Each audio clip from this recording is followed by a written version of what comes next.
Le message du jour vous est présenté par notre frère Marc. Salut, chers bien-aimés de notre Père Céleste. Depuis lundi, nous considérons la chute et l'effondrement d'Israël suite à leur rejet du conseil de Dieu. Aujourd'hui, nous terminons avec les 2 points restants. Bien-aimés, je crois qu'il est grand temps pour tous les croyants de considérer sérieusement cette question. Si nous regardons tous les événements qui se produisent réellement dans notre monde, des gens qui font confiance à l'homme au lieu à Dieu, il va sans dire que notre situation présente peut être comparée au jour d'Osée. Le même cycle, la même histoire, se répète et nous sommes tous avertis des mauvaises conséquences qui s'en suivent. Point numéro 3. Tu as labouré la méchanceté, tu as moissonné l'iniquité, parce que tu as eu confiance en ta propre voix, dans la multitude des vaillants hommes. Osée chapitre 10, verset 13. Bien-aimé, Osée dit, tu as cessé de faire confiance au Seigneur et maintenant tu vas récolter une moisson d'iniquité. L'humanité aujourd'hui est sophistiquée, instruite, bien informée.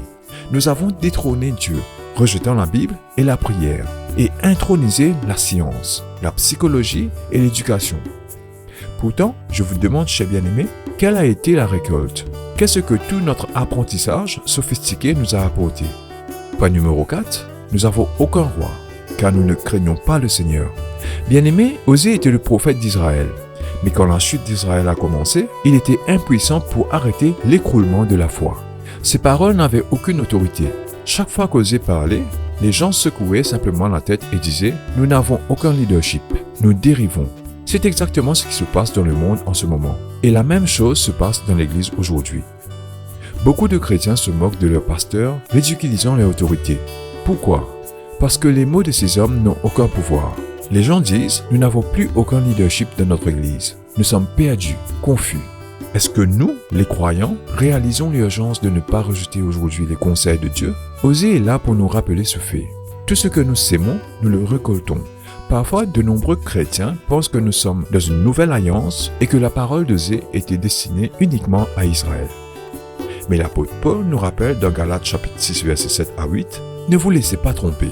Dieu n'est pas pointé du doigt pour tout ce qu'un homme sème, car il le récoltera aussi.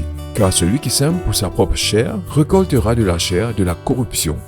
Mais celui qui sème pour l'esprit récoltera de l'esprit la vie éternelle. » Alors bien-aimés, nous sommes tous avertis. Je vous en prie, méditez à nouveau sur ces 4 points. Et je vous en appelle, ne jamais copier le peuple d'Israël qu'Osée a fait face. Que Dieu vous bénisse tous alors que vous établissez Dieu toujours sur le trône dans vos vies.